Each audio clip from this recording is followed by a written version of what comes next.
अस्सलाम वालेकुम दोस्तों अभी हमारे ग्रुप के एक मेंबर ने मुझे ये पेपर भेजा था। 2022 का पेपर सीनियर टीचर्स का, और उन्होंने कहा था इसे सॉल्व कर दें। तो ये सॉल्व करते हुए मेरी नज़र ये जो क्वेश्चन है, एनोलॉजी का क्वेश्चन, इस पे मेरी नज़र पड़ी। और चूँकि मैं इतना ज़्यादा पेडागोजी के सब्जेक्ट्स बहुत ज़्यादा हैं, टॉपिक्स बहुत ज़्यादा हैं, बहुत कम्प्लेक्स सब्जेक्ट है, और बहुत से पास पेपर्स हैं जिनको सॉल्व करना होता है, तो मेरा ज़्यादातर टाइम जो होता है वो पेडागोजी पे सर्फ होता है, और उसी पे रिसर्च करते हुए, किताबें खंगालते हुए गुजर जाता है। तो अभी ये पेपर सॉल्व करते हुए मुझे एनोलॉजी के क्वेश्चन दिखाई दिए, तो मैंने सोचा एक छोटी सी वीडियो बनाऊं, क्योंकि जो एनोलॉजी के क्वेश्चन हैं ये बहुत आसान, और इनके लिए आपको कोई बैठ के किताबें नहीं पढ़नी, किताबें नहीं रटनी। आपको जस्ट अपना माइंड यूज़ करना है, अपना लॉजिक यूज़ करना है, और अपनी एनालिसिस यूज़ करना है। छोटी सी ट्रिक्स हैं जो मैं आपको सिखाऊंगा। और ये जो क्वेश्चंस हैं ये मुफ्त के 5 नंबर है। यहाँ 5 क्वेश्चन आए हुए हैं। बाज़ औक़ात आपको पता है कि जो पीएससी वाले 10-10 एनोलॉजी के क्वेश्चन दे देते हैं। एनोलॉजी बड़ा ही आसान क्वेश्चन है, इसके लिए आपको प्रिपरेशन, तैयारी, बैठ के पढ़ना, बहुत कुछ नहीं करना पड़ता, और बहुत कम लोग होते हैं जो एनोलॉजी को सही तरह से कर सकते हैं, समझ सकते हैं। और क्योंकि हमारे यहाँ एनोलॉजी न पढ़ाई जाती है, न समझाई जाती है, कभी इसका तसव्वुर भी नहीं दिया जाता। सो आज मैं आपको पहली बार एनोलॉजी के बारे में बताऊंगा, ये क्या होती है एनोलॉजी। एनोलॉजी को हम उर्दू में कह सकते हैं तमसील। मिसाल लफ्ज़ है ना, तो मिसाल से निकला है तमसील।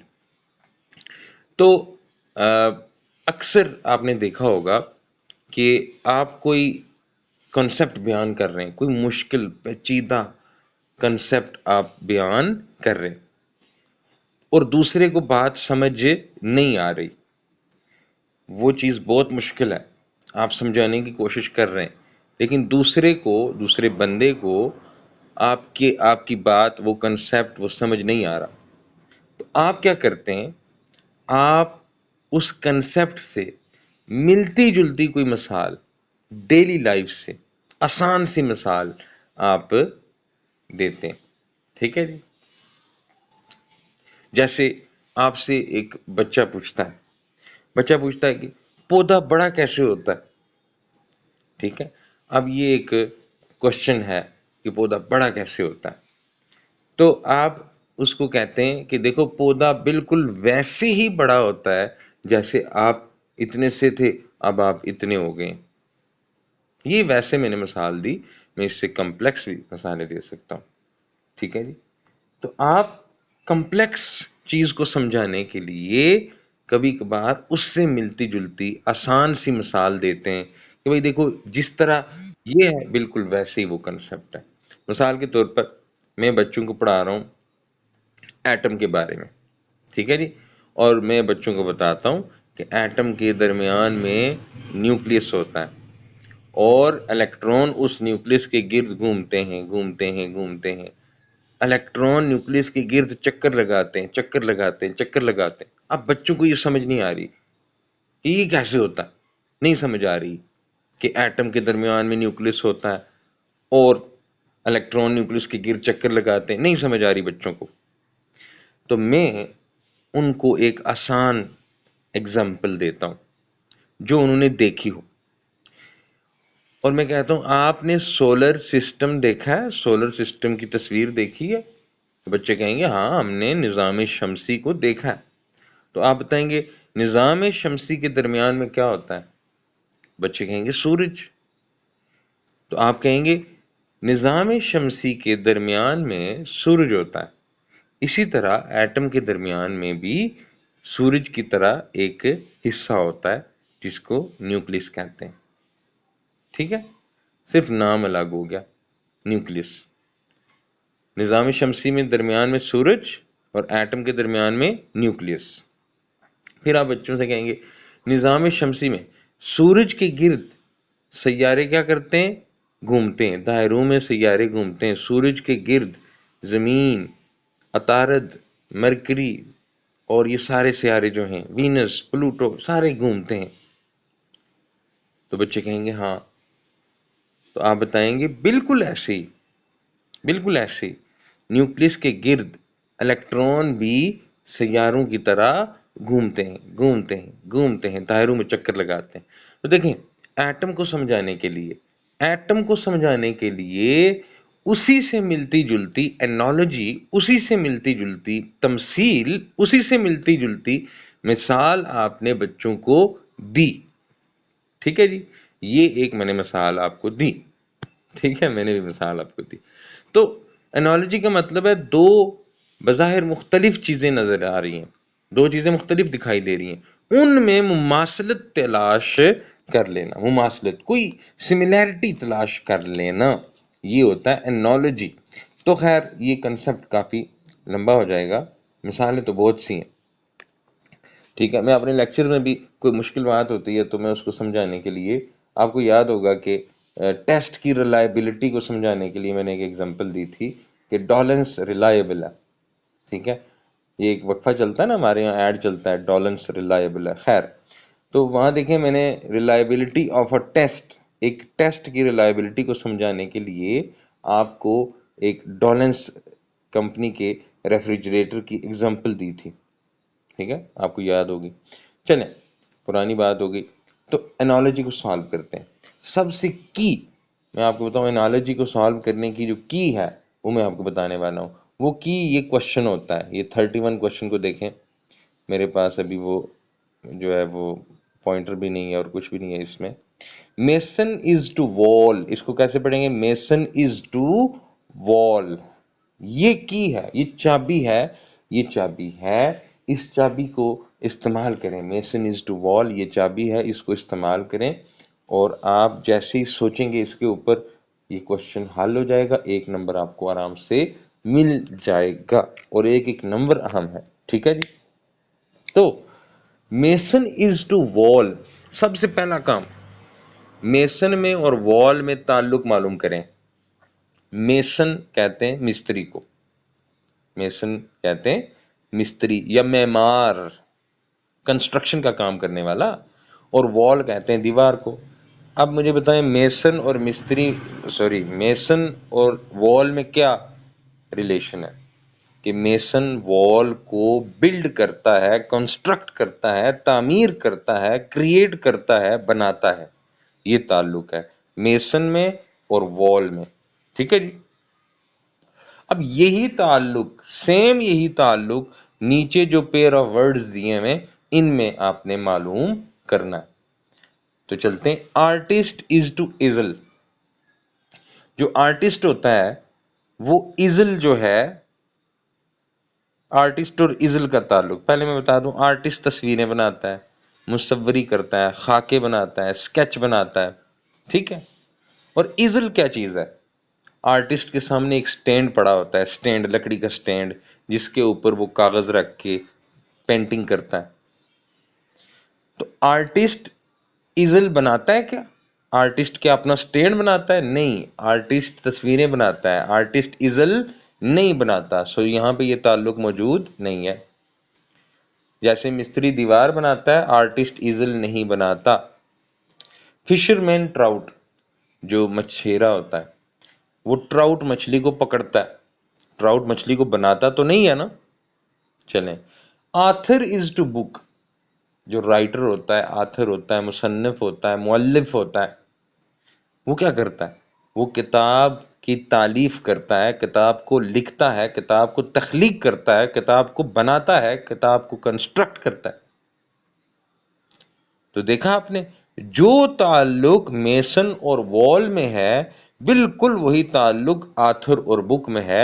हमने अपने लॉजिक को यूज किया, अपनी समझ को यूज किया और हम सही जवाब तक पहुंच गए। Congressman is to senator, congressman और सेनेटर ये बंदे हैं भाई। ठीक है। तो हम चलते हैं आगे। कारपेंटर इज टू सॉ, अब मैं एक और मिसाल दे रहा हूं, ये की है, कारपेंटर इज टू सॉ। जो कारपेंटर होता है, कारपेंटर कहते हैं बढ़ई को, लकड़ी का काम करने वाला, और सा कहते हैं आरी को। तो जो कारपेंटर होता है, बढ़ई होता है, वो आरी की मदद से, आरी is a tool, saw is a tool, and carpenter use it to cut wood. Carpenter आरी को इस्तेमाल करता है लकड़ी को काटने के लिए। कारपेंटर एक काम करने वाला है, बढ़ई है, और वो आरी की मदद से लकड़ी को काटता है। ये ताल्लुक है, आपने ढूंढना है ताल्लुक।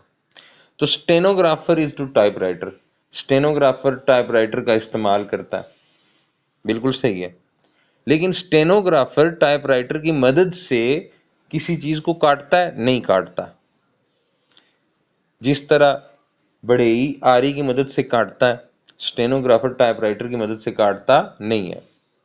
पेंटर इज टू ब्रश, जो पेंटर होता है वो ब्रश की मदद से कोई तस्वीर बनाता है, कोई दीवार पेंट करता है, काटता तो नहीं है ना, तबाह तो नहीं करता, टुकड़े टुकड़े तो नहीं करता ना। लॉयर इज टू ब्रीफ, तो सही जवाब की तरफ चलते हैं, टाइम ज़ाया ना हो। Seamstress, seamstress is to scissor, दर्जन कह लें, दर्जन, सीम स्ट्रेस दर्जन, कपड़े का काम करने वाली, डिजाइनिंग करने वाली, सीम स्ट्रेस इज टू सीजर। तो जो सीम स्ट्रेस होती है, जो दर्जन होती है, वो क्या करती है? वो कैंची से कपड़ों को काटती है। बिल्कुल वही रिलेशन जो रिलेशन कारपेंटर इज टू सा में है।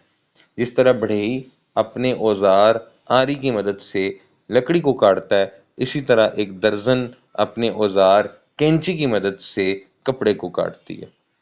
तो चले, helmet is to head, helmet is to head. अब हेलमेट और हेड में क्या रिलेशन है? बहुत आसान। हेलमेट आप सर पे पहनते हैं, एक हो गया। फॉर प्रोटेक्शन, आप हेलमेट सर पे पहनते हैं फॉर प्रोटेक्शन, ये ताल्लुक हो गया, और यही ताल्लुक आपने ढूंढना है।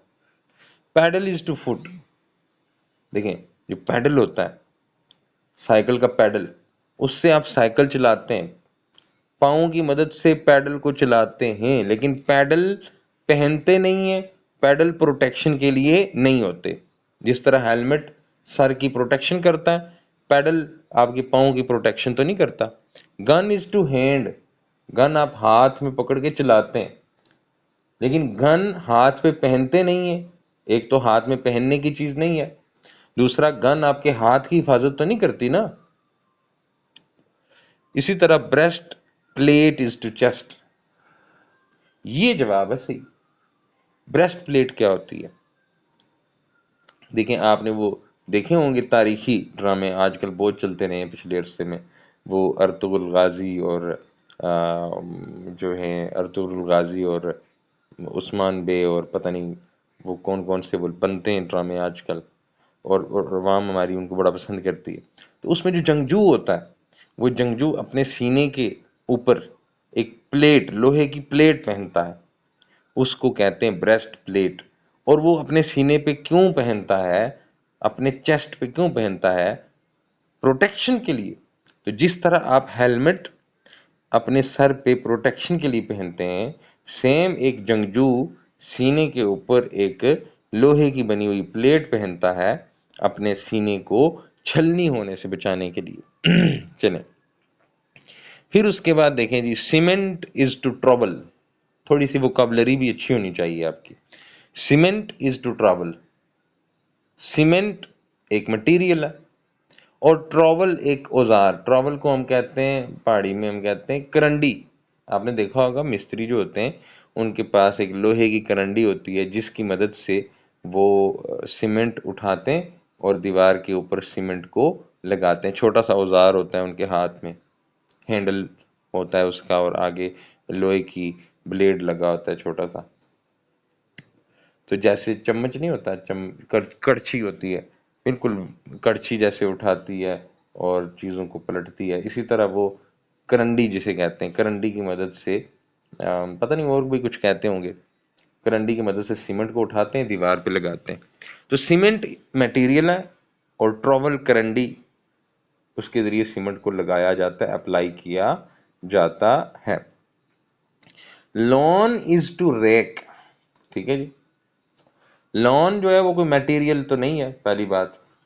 लॉन जो है, लॉन जो है आपके घर का लॉन, वो मटेरियल नहीं है। और रेक एक औजार होता है बागबानी करने के लिए, तो ये रिलेशन तो नहीं है इसमें।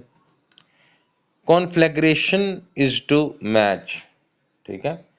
कॉन्फ्लैग्रेशन कहते हैं बहुत बड़ी आग जो लग जाती है, और मैच यानी माचिस, ठीक है जी। तो क्या ये रिलेशन यहाँ मौजूद है? कॉन्फ्लैग्रेशन आग लग जाना, आग कोई मटेरियल तो नहीं है जो आप उठा के लगाते हो तीली के साथ, माचिस के साथ। पेंट इज टू ब्रश, ठीक है। पेंट मटेरियल है, और ब्रश जो है वो टूल है जिसकी मदद से आप पेंट को अप्लाई करते हैं। तो कौन सा जवाब हुआ आप देखें। पेंट एक मटेरियल है, पेंट जिस तरह सीमेंट एक मटेरियल है, इसी तरह पेंट एक मटेरियल है।